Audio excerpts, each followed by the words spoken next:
Hello everyone, welcome back to my YouTube channel.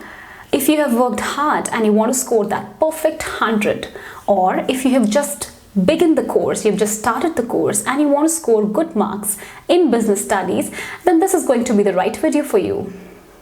In this video, we will be talking about some tips and tricks to score good marks in business studies. Let's get started. Students, in order to score good marks in business studies, mere knowledge and understanding of content is not sufficient. Students, this is a subjective paper. That means there is no perfect answer to any question. You have to mold each and every question and frame your own answer, right? So you have to convince the examiner, the reader, in such a way that he's forced to give you those extra marks. So here are some tips that you need to follow in order to convince, in order to make an effort to get those extra marks from the examiner.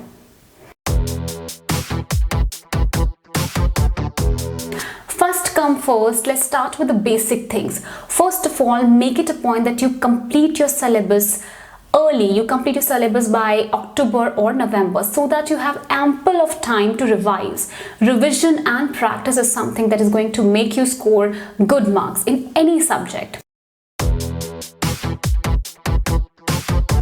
For business studies, NCERT is the Bible, okay? You have to read line by line NCERT thoroughly.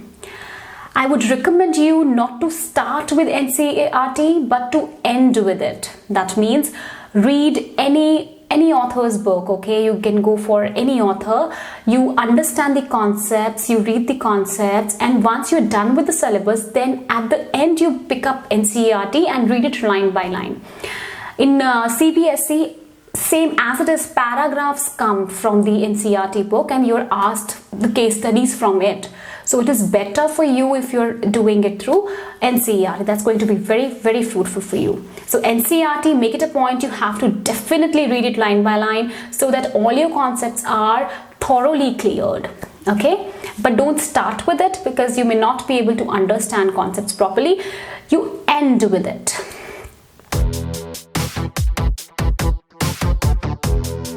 Next thing is you must learn time management. Time management is required for all these subjects, okay? You must know how to complete that paper in 3 hours time. And you must also know how to fully utilize those extra 15 minutes that we get as reading time. So that time management you will learn from the next point which we are going to discuss, that is practice. Once you are done with your syllabus, you have to practice as many sample papers, as many question papers, as many 10 years as possible, and you have to give a time slot. Okay, that you have to put up an alarm that after 3 hours you're going to see how much you have done. So you have to sit properly in a room, in a well settled room, like on a study table. You have to write it and you give yourself 15 extra minutes for that reading. In that 15 minutes you will be jotting down the strategies, how you'll be answering the questions, whether you'll be performing 6-mark questions first or 1-mark question first. All that you will be jotting down, and then you will probably, if possible, you have to find out the answers of 1-mark questions in those 15 minutes. That was going to be very time saving. And then those 3 hours you will utilize in answering the questions, writing it properly. Then you will get to know where you are standing. Are you able to complete the question paper in 3 hours or not? So for that, you have to practice as many sample papers as you can with a time limit. Now, once your practice work is done, now let's talk about, you are sitting in the examination hall and you're writing the answer. So let's talk about the answer sheet now. Students, business studies is a subjective paper. That means you have to put a lot of emphasis on the presentation. It does not mean that you have to make drawings or use colorful pens. No, it's a big no-no. No, you have to write with a blue pen properly, but the work you are doing should be systematic, it should be readable, it should be presentable, and it should not look like a chaos.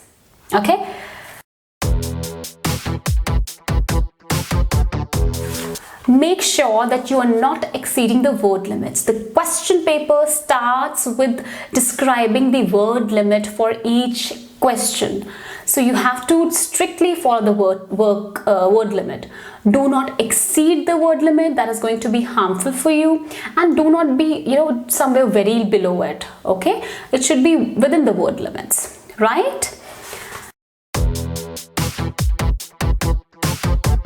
Make sure you are writing headings in business studies answers. We all know that in everything we have headings with us in business studies, right? You have to write headings. Headings carry marks, so do not forget to write headings. If you think that I will just write in points and will get marks, no, you're not going to get good marks in it.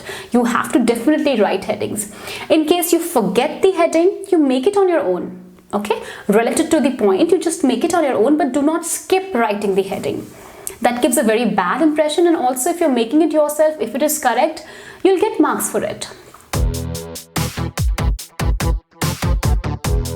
Do all parts of sections together.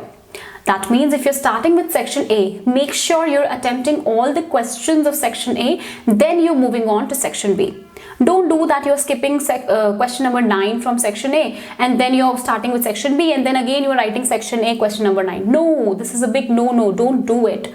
If you're not able to get the answer for a particular question, leave space for it. But do not skip that answer or do not move to another section before completing the section you're already doing. Okay? It is not necessary that you should have a very beautiful handwriting or you should have a cursive handwriting. No, handwriting is important only till the time it is neat and clean. It is not required for you to be very a cursive writer or something like that. No, your handwriting is okay. It should be neat and clean. It should be clearly visible and understandable. So just make a practice of writing properly, neatly and in a good way. I have seen many students who are very brilliant, who know all the answers, but what mistake they do is either they're not able to complete the paper in time because they're writing too much or they're writing very less at the end, or they are not leaving space after each question. I don't understand why are they saving the paper, but you do not make this a point. Saving paper is a different thing, but when it comes to writing answers, make sure after each answer you're leaving space, you're leaving at least 1 or 2 lines. Okay, otherwise it's not going to be a good presentation, it is not going to be neat, it will create a chaos in the question paper, in the answer sheet. All right, make sure you're leaving space after each answer. Business studies is subjective. That means you have to write a lot of illustrations, examples, diagrams, flowcharts, whatever is required in the question. Make sure you're writing it. Make sure you're illustrating it, giving examples, and then you are underlining those examples. For big questions like the questions of 5 marks or 6 marks, mainly 6 marks questions must be ended with a conclusion. See students, it is not necessary for you to write a conclusion, but it is recommended that you should write a conclusion. It gives a very good impression to the reader, to the examiner, that you are well aware of everything, you know how to write the paper. It gives a very good impression. So what you can do is, since it is time consuming, obviously if you're writing conclusion for every 6 mark question, it is going to be time consuming. What you do is, once you're attempting those 6 marks questions, leave some space, leave some 4-5 lines, okay, and then complete your paper. Then come back again, if you have time, come back again to those questions, frame a 2-3 line conclusion for every 6 mark question. Do not do it for 2 or 3 mark question or 4 mark question. No, do it only for a 6 mark question, or if necessary for 5 mark question, if required for 5 mark question. Otherwise, not required. So time also you have to keep in mind. You have to manage it properly. Okay, do not write it in the beginning. Leave space, write it after you have completed your answer sheet. Avoid writing in paragraphs. as much as possible you have to write in points, because they are very easy to grasp, they're very easy to understand, and when the examiner looks at your answer sheet, he quickly understands that yes, you've written all the points. That means you have all the concepts of yours is clear. So what you have to do is you have to make sure that you're writing in points, you're not writing in paragraphs. This is very, very, very important point you have to keep in mind. For all the differences, make sure you're writing 3 columns. One column is for basis. Basis has to be there in a difference question. Whenever you're writing a difference question, do not write in paragraphs. पहले first delegation you've written, then उसके बाद आप लिख रहे हो decentralization. No, it's no big no. You have to write it like basis, delegation, decentralization, and all the points 1, 2, 3, 4, 5, whatever, how many marks question it is, accordingly. If it's a 6-mark question, definitely you have to write 6. Prefer 8, but 6 at least you have to write. One of them should be an example. So make sure for a difference you are writing basis for all the questions. Now, last but the most important thing, make sure you are underlining with a pencil, neat pencil. You do not need colorful pens. With a pencil, you are underlining the headings and you are underlining the examples or important points. Okay, now this is again time consuming. You have so many questions in a question paper, so if you're doing it for every question, it will be time consuming. So what you have to do is, again, you have to write the whole answers first with the space. Okay, you have to write all the answers, then again come back. If you have time, come back.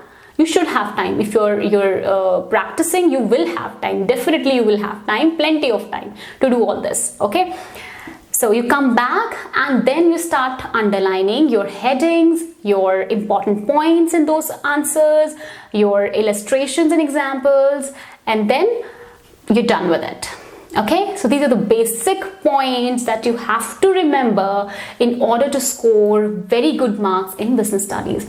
Without doing all this, it is not necessary that you will score good marks. Thank you. This is all for today. I hope this was an interesting and useful video for you. Stay tuned for more videos.